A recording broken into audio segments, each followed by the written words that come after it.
What's up, everybody? It's Matt Johnson. We are back with another episode of the Real Estate Uncensored podcast. This is the place where you get actionable ideas, insight, and inspiration to turn your real estate career into a life of freedom. And we've got a killer guest with us today. We've got Michael LaFido is back. He is the luxury listing specialist. We're going to talk about the latest trends in luxury real estate. We're also going to talk about out-of-the-box marketing ideas and some of the misconceptions that prevents agents from going after not only luxury listings, but even just higher end listings that might be more expensive than what they're used to taking. So we've got a bunch of fun stuff to get into. We also have Gene Volpe, the evil bald ninja himself, is here because it is Friday, and that is where he so belongs.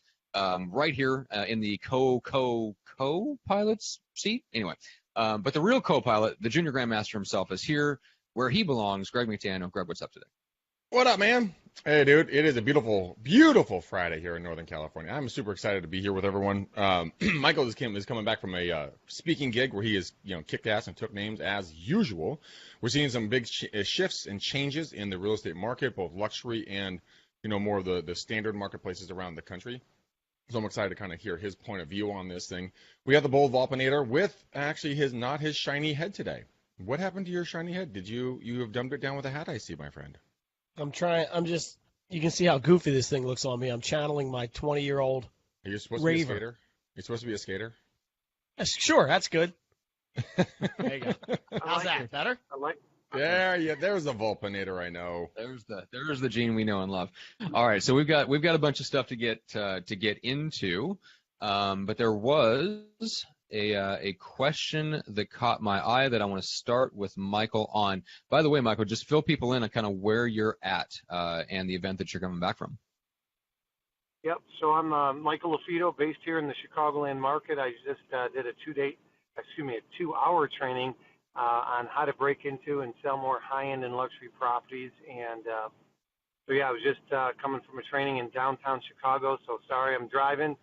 But I'm a good multitasker, so I don't text and drive, but I do live podcast and drive.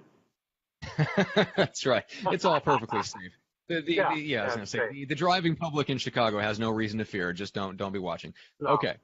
Yeah. So this is a question from Billy. This is out of the Lead Gen Subscription Objections group. So it says, here's a question for you luxury home sellers. I'm a new agent. Now, I've convinced a seller that has a luxury home to let me present a marketing plan. The home has been on the market, kind of off and on for 3 years, and they owe more than what it's worth, so it's been overpriced. Mike, when you run across a situation like that, I don't know if you run across it as much now as maybe you used to, where people were truly underwater. Right. This home, and he's talking about a $500,000 to $600,000 home. So in your market, that's 5 to 7 bedroom, 4-car garage. I mean, it's not hugely extravagant, but it's it's a really nice house, and definitely in the upper market for what you're dealing with. It's not like a condo in Greg's area. So we're talking about a legit, high-end home. When you're dealing with them being kind of overpriced, and you're a new agent and you don't necessarily have like a solid marketing plan going in, what are some of the things that you'd recommend for them to think about? Yeah, that's a great question. So, based on this scenario, I guess there's 2 approaches. So I'm always telling real estate agents that don't have high-end and luxury homes in their portfolio. So sorry, I just honked at some lady, but I told you I multitask here. That was awesome. No middle finger, though, no middle finger. So, but long story short, there's 4 price points in Greg's market and in any market, and there's entry-level price points, there's average price points, there's high-end price points, and there's luxury price points. So I tell agents, if you don't have, high-end or luxury homes in your portfolio, because that's really what your listing inventory is, right? It's your real estate portfolio as an agent. And so I tell agents you need to add more high-end and luxury homes to your portfolio and do everything legally and ethically, of course, to get your first high-end and luxury property, and then your second, and then get to 5 and 10, and et cetera. But once you build your book of business to a point where you're comfortable, then you can say no to those overpriced listings or those unrealistic sellers. But in this scenario, it sounds like the gentleman's newer and doesn't have much inventory in this $500,000 price. So I would tell him most times I would tell him take it unequivocally, even if it's overpriced. However, in this scenario, I guess my question is, sounds like a short sale scenario. Does this guy have money to bring to the table because he owes more than what it's worth? And if the answer is no, well then, is he willing to short sell it? Is he current on payments? And those can be long drawn out, time wasters. But even if the answer is yeah, it's possible short sale, but it's luxury hit for his market, I would still take it, because now that's going to help you with your positioning and branding, so that somebody goes to your website or go to another website and they see that you represent similar type properties to theirs. So the long answer is I'd still recommend he takes it. However, he does need to do some further due diligence. That could be a whole separate podcast on, do you take the short sale, potential short sale or not. Yeah, which makes sense. And then even if you like, let's say he's got money to bring to the table, so the sale is possible or whatever, or if you can, if you decide to take it and it's they're going to stay overpriced, you can't talk them out of staying overpriced. To you, it sounds like, Mike, it's still worth it because then you can use it to leverage it, but you're not really thinking about whether you can sell just that home. You're thinking, how can I use the fact that I've now listed this home to go find other sellers that are even more likely to sell, and now they're more likely to list with me because I have a luxury home in my portfolio. Absolutely. So let's just say, and what's this agent's name again that you're talking about? Billy. Billy. So let's just say in this scenario, Billy has not done a property video, and it doesn't even have to be one of these real big expensive videos with drones and stuff, but let's just say it's a basic video, but Billy has not, produced a lifestyle or a property video. This would be an example of a decent home where Billy could take a video. Here we are in September, and now Billy can leverage that in his networking or on his website to help position him and brand him, so that when other sellers contact Billy, he can say, hey, I did the same for this gentleman, I'll do the same for yours. Very cool. Greg, what would your advice be to someone that's a newer agent taking their first luxury listing? Because you've been in that situation. You had some advantages, but you've at least you've been there. Anything that you would recommend? No, I'd pretty much go with what Mike says. The other thing is that, the same thing, it does leverage your position. We've been in that position several times, and we have a $5 million listing right now in Alamo, which, I'd prefer never to take those ever again. I'd rather give me 5 $1 million listings, because those things actually sell very quickly. But when it comes to your first actual luxury listing, I would say, yes, take it, because we did a postcard run to both the two different neighboring cities, Alamo and Danville, with this $5 million home. We had a guy who has probably a $7 or $8 million home call us up off of the postcards. So it does leverage, and it does give you the ability to be seen to be in that bracket of listings if that's where you want to be. So actually, I completely agree, but don't be stupid about it. Don't take the listing for too long. Don't just sit there like a bump on the log and not take proactive action about getting the price reductions or letting it go after a certain amount of time. If you cannot get it sold, if they will not give you a price reduction, you got to cut bait, because otherwise it will drain your time and money. That's my personal opinion of how I would handle a luxury listing that's not willing to budge, that's been on the market forever and is underwater. Yeah, it's definitely not an ideal. Yeah, not an ideal situation. What would be the seller's expectation? So in other words, if the seller is so laid back and realizes, hey, Billy, I know this is a tall task. I know it's a buyer's market. That's one scenario. But if this is an unrealistic seller, not just on price, but they're expecting Billy to spend money on this, that, and the other thing and do all this work, that's exactly what Greg was talking about. You might want to, cut the cord on that sooner than later. Mm-hmm. Yeah, that makes total sense. Exactly. If they're not willing to come down on price, but they're expecting you to shell out, 10, 15, 20 grand for professional videography and Facebook ads, and they want you to put your money where your mouth is, you have to have the right to expect them to do the same thing and come down to where it's reasonable to expect it to sell. So Mike, just what are you seeing right now? We're out on the West Coast, and so I have friends and clients in LA who are seeing a major slowdown in anything over, let's say, 700 grand. So anything north of like a 3-bed, 2-bath ranch basically has ground to a halt in some parts of LA. Are you seeing similar things in your area? Yeah, so I'm seeing it similar in the Chicagoland market. It's a very stagnant market, but I do a lot of travel. Last week I was in Houston. It's a buyer's market in Houston based on, what they're sharing with me. Next week I'll be in Toronto, then back down to Austin. So overall, I got a finger on a larger pulse, so to speak, in different markets, and it's definitely slowed down the luxury price points. And that brings up a good point too, by the way, Matt. I mean, many times people say, well, how's your market? Is it a buyer's market? Is it a seller market?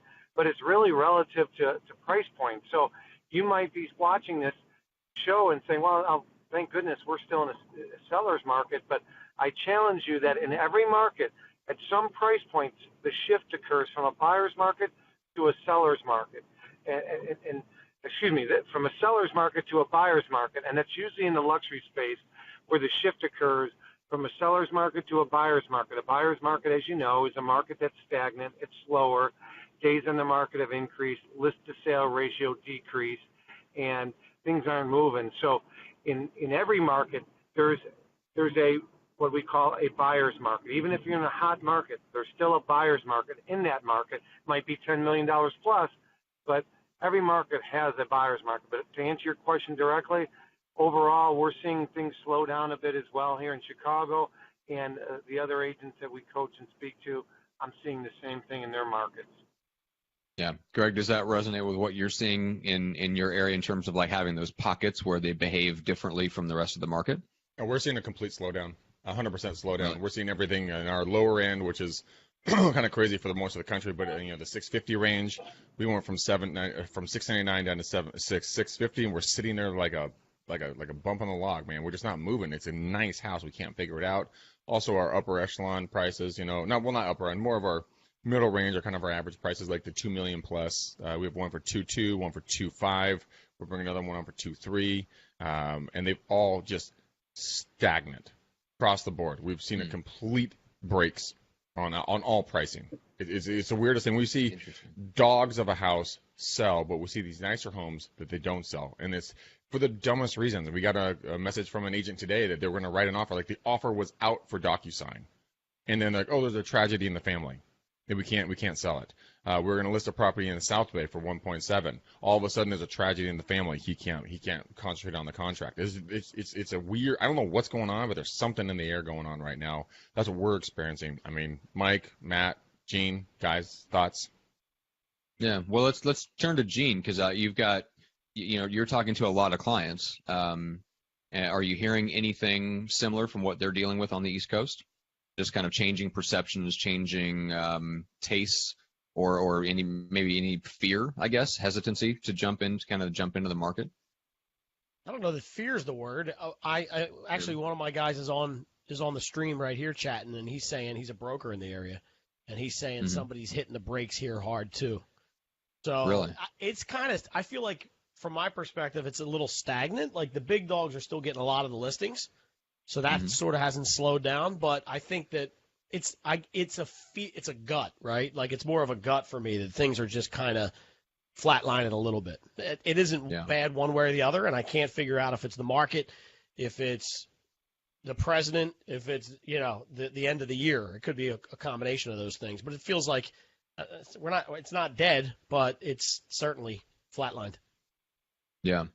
All right, so Mike, what are some creative things, come out of the box things? Because that's always a good question that people ask because they're looking for, interesting different things they can do for luxury listings in an environment like this, where maybe some of the reasons and contributing factors are more psychological, and maybe even economic and national news and all that stuff might be contributing to people's hesitancy to jump into the market and buy a luxury home. What are some things that you can do to kind of overcome that and help them see the benefit, the lifestyle, kind of draw them into a higher end or a luxury home in this kind of environment where you don't quite know what's going on? Yeah. So, I mean, said differently, you're basically saying, how do you create urgency on your luxury listings? You represent a seller and it's a buyer's market. How do you create urgency so they pull the trigger on your property versus the competition? Is that kind of fair to say? Is that what you're asking? Good. Yeah. Creating urgency. That's a good way to put it. Yeah. Yeah, I mean, because let's face it, I'm in the Chicagoland market, and there's 2+ years of inventory in most markets for $1 million plus properties. So anything above 7 months is what we call a buyer's market. and there's 2+ years. There's sometimes 3, 4, 5 years of inventory in some of these markets. So from a very fundamental baseline standpoint, you got to make sure that these homes are positioned properly. By positioned, I'm talking not just staged, but there's no deferred maintenance. The way it's presented online, as an agent, you're accentuating the best features of the home, the location, the lifestyle. I can't put enough emphasis on that, where that's assumed that, that agent knows how to do it. It isn't the case. I mean, I speak at these luxury conferences. Next week or 2 weeks, I'm going to be speaking at the Who's Who in Luxury Real Estate Conference in Austin. And when I spoke at their conference in the spring, we had agents submit their scale luxury listings. So in other words, you got a luxury listing, we're not getting showings, we're not getting feedback, and I was amazed that these are top luxury agents, and the way they're positioning these homes is not doing the seller any service. So that's where I think the homes are sold. The homes, I believe, are sold from the time they're listed at the time the seller signs the listing agreement to the time the photographer goes to the home. That's when the homes are sold indirectly, of course, but through great photos, not just high quality, but the positioning of the furniture, accentuating the best features, downplaying the least favorable. That's going to be really important. So that's kind of like the foundation, the fundamental thing that agents can really raise the bar and do a better job. The second thing that they could do, of course, is figure out who the heck their avatar is, who's their buyer, and then, of course, cater your marketing, your literature, your remarks and your description towards that potential buyer. And that's something that agents, they got a one-size-fits-all plan. No, you need to know who your buyer is. And then the third is you have to be creative sometimes to put some of these deals together. The town I live in, it's outside of Chicago, and I just sold a home literally 30 days ago with this strategy, and the sellers cited this strategy as a reason it got my ROS, my reverse offer strategy. Bottom line is a buyer came through, 3 weeks go by, and they weren't interested in the home on the surface. The feedback was, it's not in their top three. They're going to keep looking. Time is the killer of all deals in real estate. So, 3 weeks went by. On the surface, they were not buyers. But I went back to the sellers and I said, hey, listen, why don't we go back to them and make them an offer? So we made a verbal offer with this potential buyer and to their agent. We sweetened the pot for the agent, threw them a little bit of a bonus, and we put the deals together. So you have to be creative. You got to think outside the box. You can't be reactive. You have to stay on top of it and always think, what can we do different? What can we do different? And stay hungry. Don't be content. Unfortunately, real estate agents, they list homes and they're passive. They wait for somebody else to sell their listing. Interesting, Greg. Have you ever done anything like a reverse offer? We haven't done reverse offers. We haven't had to for quite a long time, but it is definitely something that we've considered in the past. And again, like Mike was saying, it's a very, very aggressive move, and it'll definitely take someone by surprise. It's kind of like the girl asking the guy out on a date. You kind of don't see it coming. At least you didn't in the past. Now you see it all the time. But I mean, my point is that it's something that's out of the box. It's something that will spark interest and to get people talking. You can do that. You can do a lot of other things as well. But I think that is probably the most aggressive thing to do because it shows intent. It shows interest. It shows hey, look, we have a home for sale. You said you're interested. Great. How about you buy it for this you buy it for this amount of money? People are like, well, okay. Here's slightly off the list price or whatever terms they might be more favorable for the buyer. Call it a day. I mean, it's a hell of a move. I mean, you got the balls to do it. Mike's got the balls to do it. I mean, if you guys got to do it, you're going to be sitting where Mike is, speaking all over the country. So step up to the plate, suckers. Well, here's the deal. You really need to own your numbers in your local market. So for this example, let's call it $2 million for this example. If homes are selling for, in the $2 million price point for your market at 90% of the asking price, that's $1.8 million, right? 90% of $2 million.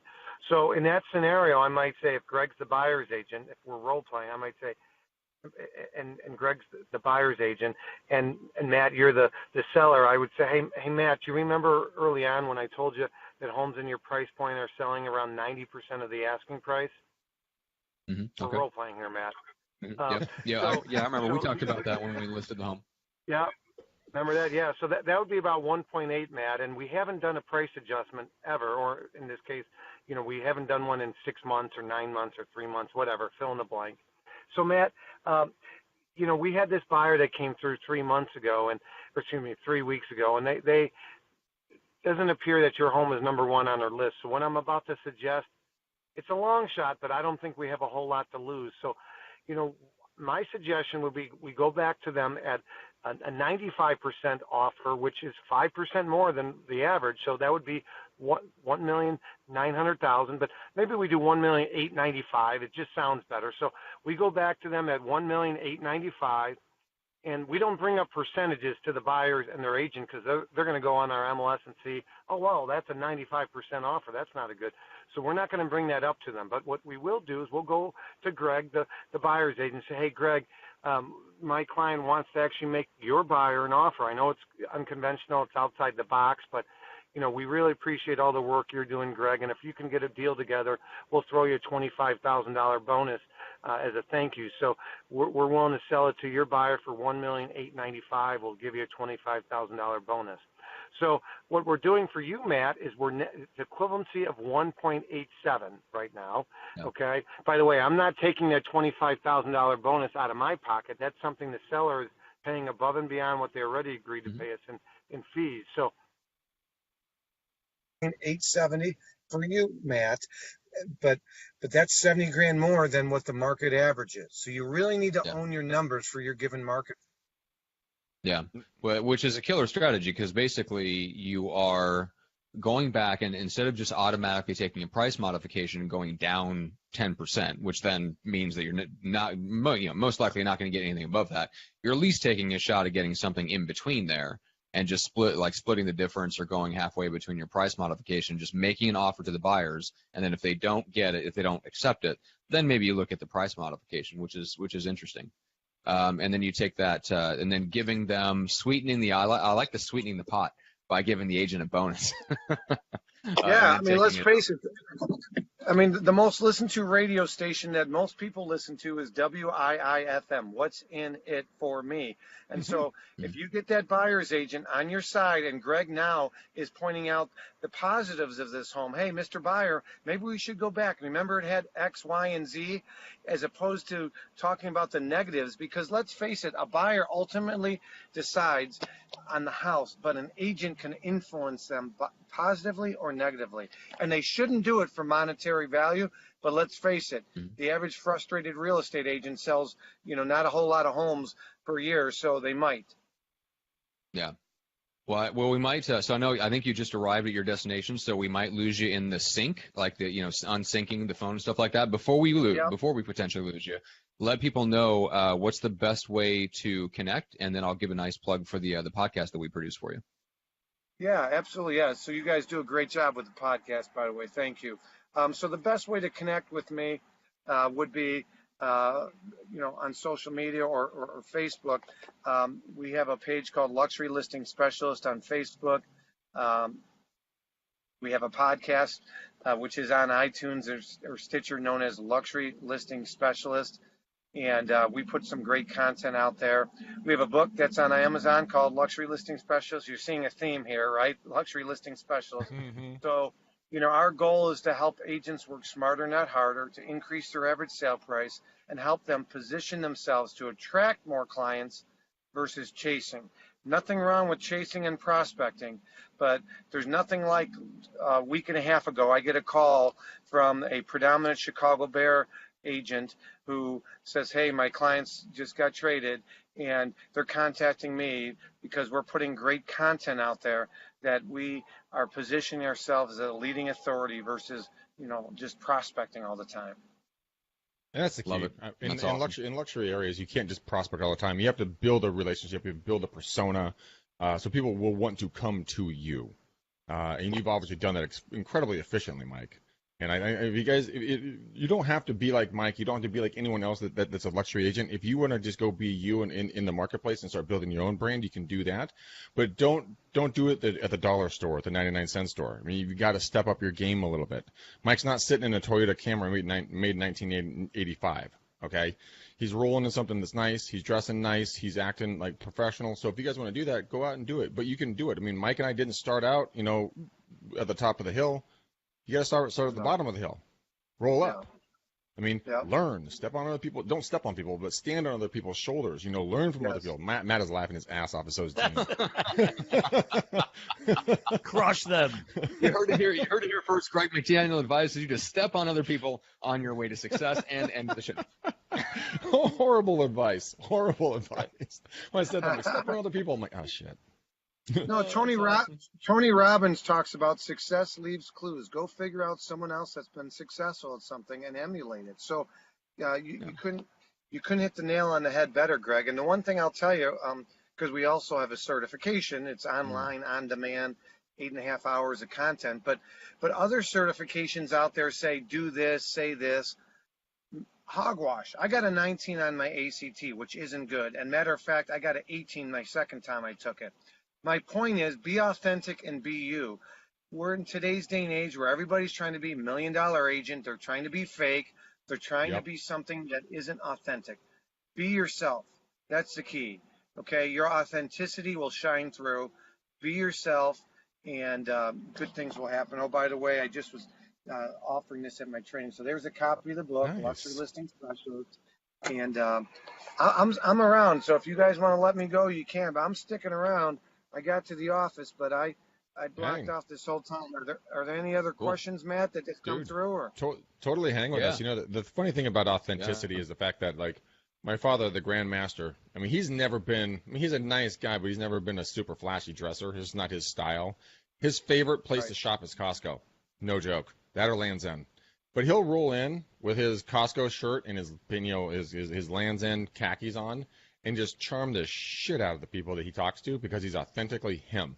He rolls in his 2005 Denali. He loves that freaking 2005 Denali. He's never going to get rid of the damn thing, I don't think, until it physically dies. But he rolls around, and the people that he's with, I mean, they're all wealthy people.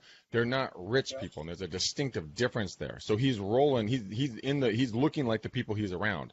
They all have multi-million dollars in their bank accounts. They all have multi-million-dollar homes, and they all drive a little bit older cars. It's the funniest damn thing to see, but he just rolls in and kicks it. Yeah, if that's true to you, then cool, do it. Yeah, you bring up a good point. I believe it was Jim Rohn said you're the average of the 5 people you spend the most time with. Okay. Yeah. Zig Ziglar once said, "You hang out with 9 dead broke people, you're bound to be the 10th." So you have to surround yourself with overachievers, the people that are hungrier than you, and that will rub off on you. But if you surround yourself with the negative Nicks, the negative Nancys, the people that are bitching about your broker, or hey, the copy machine, or whatever, that's gonna drain on you. So surround yourself with top producers, other people. Join a team that's specializes in luxury, or an office. Get coaching from somebody that does this. Get a certification, whatever. But I'm a big believer, when you grow your knowledge, your confidence will grow. Grow your knowledge and your confidence will grow. And so that's what we tell agents, is continually try to feed your brain, feed your mindset with great content, because when you grow your knowledge, your confidence will grow. I was helping a Keller Williams agent down in Dallas who had never been on $1 million listing ever. And long story short, within 60 days of my class, she went on a $5.1 million canceled and expired listing. And she said, "Mike, before your class, I never had a listing above $550,000. And but she grew her knowledge, and she was confident. She was able to step out of her comfort zone. But most agents, they what if themselves to death. Well, what if they ask me this? What if they ask me that? And so they end up not going and going on these opportunities." Yeah, that's the thing. That's the biggest shame. But I mean, Mike, you'll attest to this, and so will Matt and Gene, is the fact that even if you're in a $5 million house or a $150,000 house, right? Yeah, just for scale there. No bashes on the numbers. It doesn't matter. Everyone takes a shit every day. You put your pants on one leg at a time, and you're a human. End of story. So don't treat them any differently just because they have a few extra zeros in their bank account. Yeah, they're just as nervous about their investment as the guy who's in the $50,000 condo. Just go in there and make a friend. Be a relationship maker. I love this quote. Shit, someone just told this to me the other day. I know who it is, and I'm totally forgetting it. Anyways, the greatest thing of sales is not selling. It's just being you, helping people. Jeff Latham. That's who it was. I was talking to Jeff Latham. And that's what he said. The greatest thing about selling is never selling. It's just being you. So if you guys can take that and put it into work, you can be like Mike and crush it in luxury, or you can be like Matt and crush it in podcasting. Whatever your business of choice is, just be authentically you and go from there. I was going to try to do a dig on you, Matt, but I just couldn't think of something fast enough, so I decided to do a compliment. I know it's very weird. I broke our contractual agreements. Very surreal right now. Yeah, exactly. We're contractually obligated to tease the crap out of each other and insult one another at every turn. It's built into our rider. I'm sure you'll send me like a decapitated stuffed animal's head in a box later today just to make up for that. Just kitten videos all day. Kitten videos. Here's one thing I did have a question on, and this is for Gene because it goes back to the issue of buyer personas. Like we've given out some advice on this show. Which I don't know is going to be valid anymore, which is to use Facebook to really reach out and target who you think is the ideal buyer persona, especially when you have, a luxury listing on the line. There's a huge commission, so it's worth throwing some money at Facebook ads. But Gene, isn't there's something coming down the pipe that may already be in effect by the time people listen to this podcast on iTunes, where HUD complained and got a whole bunch of targeting options taken away. So in that being the case, what's your recommendation on how to market and kind of position a luxury listing for like in front of the ideal people, so you're not just spending money to blast ads in front of everyone? I think unfortunately you have to spend money to blast ads in front of everyone.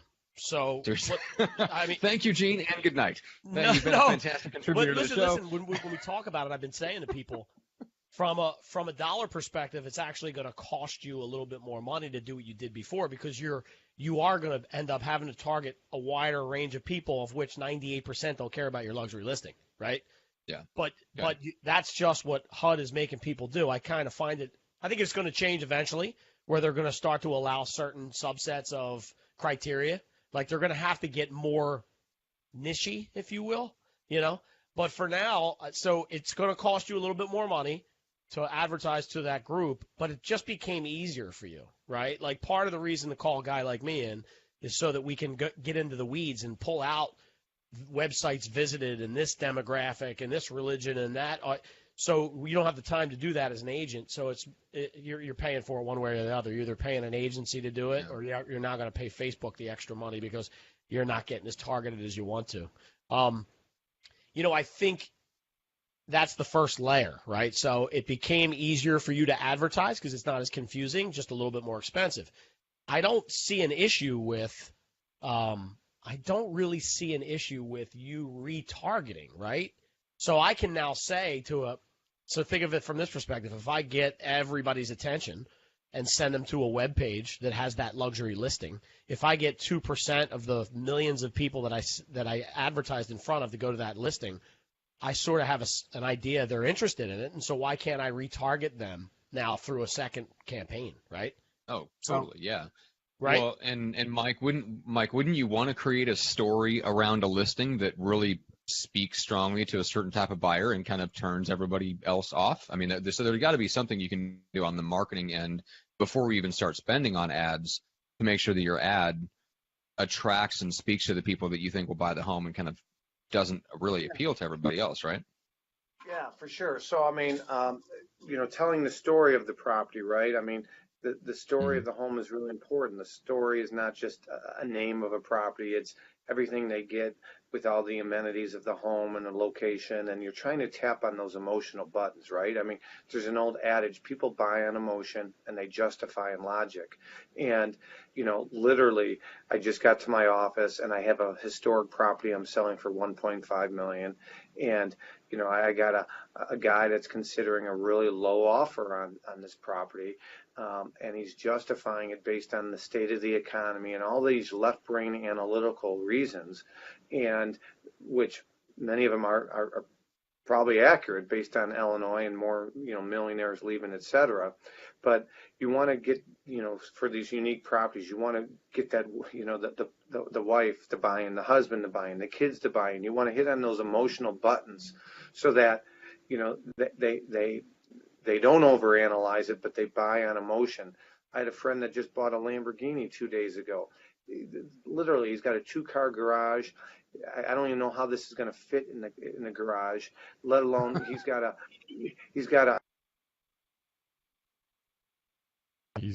frozen dollars. face. It's just not an economical purchase. But my point is, he bought on emotion, right? And that's what you're playing to. Sometimes you're playing to egos, you're playing to emotion, but you need to tell a story in your marketing and your photos and your description, because you could have the world's best copywriter in the world tell this amazing story, but if the photos or the video aren't quality, it doesn't draw them in. They're not even going to read the details.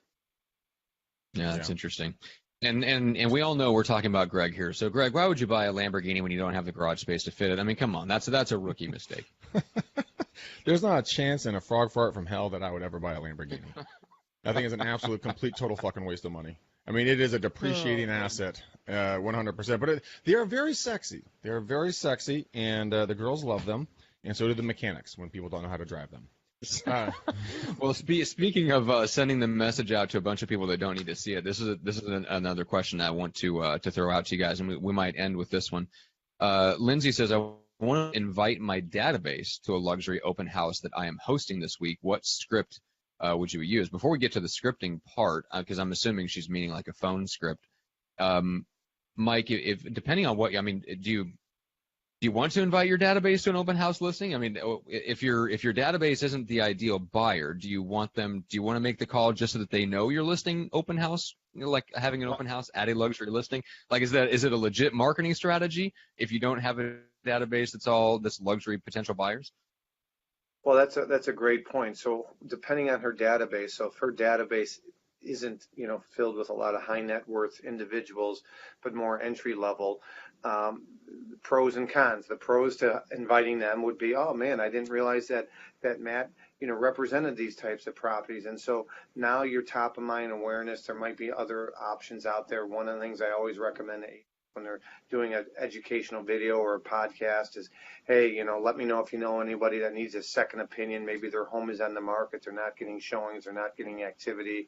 They're frustrated with their agent. Maybe they took their home off and they're in between agents and they want a second opinion. Keep me in mind. So, if she hosted an event and she said like that, something similar to that, maybe that person that attended, knows somebody that's a high net worth individual in that scenario that can't sell, or maybe their boss or whatever it might be. So there's really not harm in that. The harm that I sometimes see, and I even saw it myself a little bit, is when I made the shift and I really focused more on the high end luxury, is you might have some of those entry level sellers or the average price home sellers say, man, is Matt going to really focus on my home as much as he should, because he's got these other properties and he'll make a lot more with these others than mine. So you have to consistently remind people what and why you got in the business. So I always tell people, hey, we sell cute and small. If you're renting or you're an entry level buyer or seller, we'd be honored to help you, because that's why we got in the business. But that's the downside. If some agents just focus only on luxury, you're going to forget about these other people, or they're going to feel like you're not as motivated to help them. That's a really good point, actually. I've had a lot of people come up and talk to me and be like, Greg, I'll be like, dude, what's up, man? Like, why didn't you list with me? Well, Greg, because you don't deal with properties as small as mine. I'm like, the fuck are you talking about? Yes, I do. They're like, well, you only handle Alamo Danville. I mean, mine's over in Dublin or Livermore or Concord or whatever location. You guys don't really deal in that low prices. I'm like, if you live in it, man, I will sell it or help you buy it. I mean, Literally, there's no difference. I don't care. I'm here for you, not for the property. And people are like, oh, I wish I had known that. I'm like, bro, obviously you don't know me. But I blame me for that, Greg. I blame you for that. So my point is, so I've had to subconsciously talk about case studies and success stories of those properties. We just sold a $120,000 short sale, and in one of my videos I brought that up, like, hey, we helped this seller. Matter of fact, he's a repeat client. It was his father-in-law, and to get the deal done, we had to chip in some of our commission. Now, I might not advertise that, but my point is, you have to point out these case studies, so then they say, oh, okay, Greg, I saw you do the $120,000 one. So, you have to sprinkle in some of those case studies and success stories, because otherwise they will forget. 100%. I mean, I took a listing yesterday. It's a rental listing. It's not gonna. It's literally probably gonna lose money on this thing. But I was walking around with the guy, and he was so thankful that I even took the time with him. And we were walking around his property, and it's like a 0.7 acres lot in a place called Moraga. It's a very high end area. And he's like, yeah, man, I either want to sell this house in a year or want to sell my bigger house in a year. Depends on what we're going to do. We're going to move my wife's jewelry company into Walnut Creek versus in the city. It's going to take a lot of our equity. I'm like, okay, well, cool. I'm doing something cool for you up front, and I'm going to get paid on the back end. It's just always about doing something to help somebody else. Like we always say, at all times, just serve. It will serve you right back. Yeah. Never forget that. Hey, and Matt, by the way, I'm at my office now, and I'm just looking at this. I had these postcards made for me when I do my training. This is a plug. Matt Johnson is doing a great job helping me with this. But the Luxury Listing Specialist podcast. Matt, why don't you tell us a little bit about how you and I connected when you were in Chicago a couple of years ago, and tell how you guys are doing a great job. Oh man, yeah. So we went and hung out. I flew out to you, and I was going to try to also visit Hank Aving while I was out there, who's been on the show, and we couldn't make that trip happen, partially because of the weather, if I remember right, because it was like December or something like that, 2016. Yeah, you came this time of year. Yep. Yeah, exactly. So we ended up hanging out at your office, and then we went and seen your daughter's Christmas play at her school and sat together in the audience.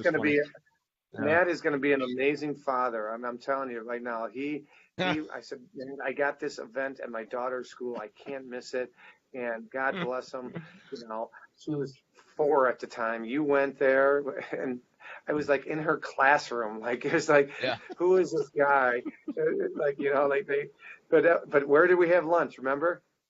Oh, where did we have it? I think we grabbed something at some famous, not a drive-through joint necessarily, but yeah. Well, we had a nice steak at Mike Ditka's, right? Coach Ditka. We had the dinner that night. Yeah. Yes, that was fantastic. That was a good steak. Yeah. Well, next time I'm in Chicago, we need to go back there because that was pretty fantastic. But yeah, so we started producing a podcast for you. So every other week you're releasing a new episode where you're interviewing probably 3 different types of people. Number 1 is successful luxury agents. Number 2 is executives and CEOs of the big companies, right? And then 3 would be like other thought leaders, influencers, sales experts, stuff like that have something to say to help luxury agents sell better. So that's what the podcast is all about. So yeah, Luxury Listing Specialist. You can search that all over the place: Facebook, iTunes, Stitcher. Make sure to go leave a review, but definitely check out the conversations that Mike is having because they're super high level, super targeted, which is exactly what a podcast should do, is speak directly, just like you talked about with the listing, is just, speak directly to the buyer, and you know exactly who the audience is for that podcast. So if you want to sell more high-end luxury, that's what the podcast is all about. So, but it's been a blast. I've enjoyed working with you very, very much, and I'm super stoked for you to be in San Diego so we can hang out and grab a drink in October. And so if anybody's listening, if you're in Southern California, keep an eye out and actually go check out the Facebook page, Luxury Listing Specialist, because I'm sure Mike will post some details about the event. But Mike's going to be in San Diego, and dude, you're traveling all over the place, so people can keep up with you and maybe attend some of your events, which is going to be awesome. That being said, let's bring in Gene because we need to wrap things up. Gene, I know we didn't get a ton of time. Do you have a social media tip or tech tip that you wanted to give before we sign off for the day? I had a tip. It's not really it's just kind of off the beaten path today. It has more to do with health and wellness than anything else. What? Okay. Yeah. What do you think of that? Should I lay it or should I just drop it? Lay it. Lay it down. Lay it down. Lay it on. There's a site online called Romwod. ROMWOD.com, right? Why are you laughing? You know what it is? Sounds like it's double S. Greg is a triple S. That's why. Yeah. Range of motion workout. All right, so ramwood.com. Got it, Gene. I'm here. All right, keep going. That's like when you're going. I told you this before. That's like when you're going to buy stuff for your kids' school or for their sports, and you go to Dicks.com. Exactly. It's dicksportinggoods.com. So anyway, Ramwalk.com. So it's what it is it's sort of like a yoga for athletes. And there's like these different, you sign up, it's like $13 a month. You can get a free trial. But it ends up being these like 14-minute workouts you start your day with. It's just basically stretch and range of motion. It's awesome. So if you're into that kind of stuff, starting out your day with a 15-minute, like, it's sort of like manly yoga. Is that bad? Can I say that? You just said it. Yeah, right? Like, I don't want that to come off the wrong way. How dare you? Man yoga. How dare you? Plus, this is just a phenomenal website. This is a good example of a great website. Okay. Are you serious or not? Romwood. No, I am serious. It's a very good-looking website. Romwood. Yeah. I know. ROMWOD. I got it. Thank you very much. Romwod.com. I wonder what site you're looking at, actually. Oh, my God. All right. And Greg, how can people reach out? Yeah, well, before we do that, GeneVolpe.com, if you want an example of another fine website, a better one to go to, GeneVolpe.com. I know. Gene's looking at me. I know. I got the vibrato, and right up in the falsetto range. All right, let me say something to you real quick, because you just made me think of something. I got all these videos on my feeds with you playing the piano and the drums and the keyboards and the flute and all these things you do. Where's your jingle, right? And I don't have a jingle. I know. I don't do custom music. It's too time. Damn it, Big Johnson. Come on, Big Johnson. Do your boy a favor. Let's go. I'll see what I can do. All right, Greg, how do people connect with you? Guys, go to bookmcdaniel.com. Again, it's bookmcdaniel.com. Let's talk about EXP, guys. If you guys are thinking about switching over, start growing wealth versus just getting a paycheck, long-term wealth, let's talk. Seriously, 30 minutes. Go to bookmcdaniel.com. Let's see if the EXP is going to be the right fit for you. That's how you get a hold of me. Matt, how do they give us ratings on the show? Go straight to iTunes, Apple Podcasts, or Stitcher. Definitely Apple Podcasts are the best place to go if you're on your phone. Grab us a 5-star review, leave us a rating, and if you enjoy someone's episode, like if you enjoyed having Mike on the show and you got a lot of value out of what he had to say, make sure to shout him out. Give him a shout out in the review and say like, hey, I love Mike LaFido's episode. It was awesome. And that way he knows that you are appreciative of his time and for him giving back to the agent community the way that he does. So make sure to go do that. And with that said, let's tie a nice little bow around this one and close out the show, Greg. What do you say? Matt, pick a color, buddy. Pick a color. Can't do that. Let's go. I'm going to go with a granite. Let's go with a nice granite gray bow. Very solid color. I like your solid colors. All right, guys, we love you to pieces. Thank you for watching. We appreciate you. We love all of our viewers, all of our listeners, all of our guests. Mike, thank you again for coming back yet again to our shit show of a podcast called Real Estate Uncensored and rolling along with us. And you did an epic job of dropping some knowledge bombs, guys. That's why we bring legends like him on this show. So if you guys like us, share this. But know that we're going to continue doing the show because we love you guys. We want to see you guys, not just survive, but yet thrive in this business, both personally and professionally. So until next podcast, guys, know that we love you. Peace out, ninjas. We're gone.